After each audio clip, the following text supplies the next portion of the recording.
नमस्कार मित्रांनो, तुम्हाला तुमच्या आयुष्यातल्या एका महत्त्वाच्या प्रश्नाचं किंवा समस्येचं उत्तर हवं आहे, पण तुम्हाला नक्की कशातून मार्गदर्शन मिळेल हे कळत नाहीये, तर हा व्हिडिओ तुमच्यासाठी आहे. कारण तुमच्या मनात दडलेलं उत्तर या दोन फळांमध्ये लपलेलं आहे. या क्षणी तुमच्या मनात कोणताही विचार न ठेवता पहिली नजर कोणत्या फळावर गेली?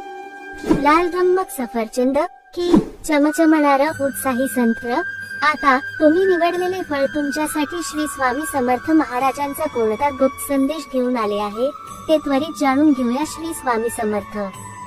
जर तुमची नजर सफरचंदावर पडली असेल तर स्वामी समर्थ महाराज तुम्हाला सांगत आहेत की तुमच्या आयुष्यात सध्या स्थिरता आणि शांतता गरजेची आहे.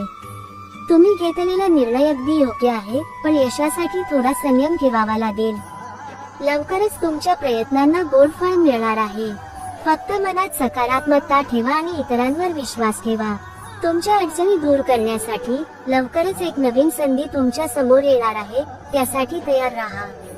आणि जर तुमची नजर संत्र्यावर पडली असेल तर स्वामी समर्थ महाराज तुमच्या उत्साहाला आणि नवीन कार्याला पाठिंबा देत आहेत. संत्र हे ऊर्जा, आनंद आणि त्वरित कृती दर्शवते. तुमच्या थांबलेल्या कामांना गती देण्यासाठी आता योग्य वेळ आहे. तुम्हाला लोकांकडून मदत मिळेल आणि तुमचा आत्मविश्वास तुम्हाला यशाच्या शिखरावर घेऊन जाईल. कोणतीही भीती न ठेवता नव्या गोष्टी सुरू करा, कारण तुमचा मार्ग आनंदाने आणि समृद्धीने भरलेला आहे. निवेदक मित्रांनो, तुम्हाला कोणतं उत्तर मिळालं? तुमच्या निवडीनुसार हे मार्गदर्शन तुमच्यासाठी किती महत्त्वाचं आहे हे आम्हाला कमेंट करून नक्की सांगा. तुमच्या आयुष्यात स्वामी महाराजांचे हे आशीर्वाद घेऊन जाण्यासाठी हा व्हिडिओ लाईक करा आणि आपल्या जवळच्या मित्रांनाही शेअर करा. श्री स्वामी समर्थ.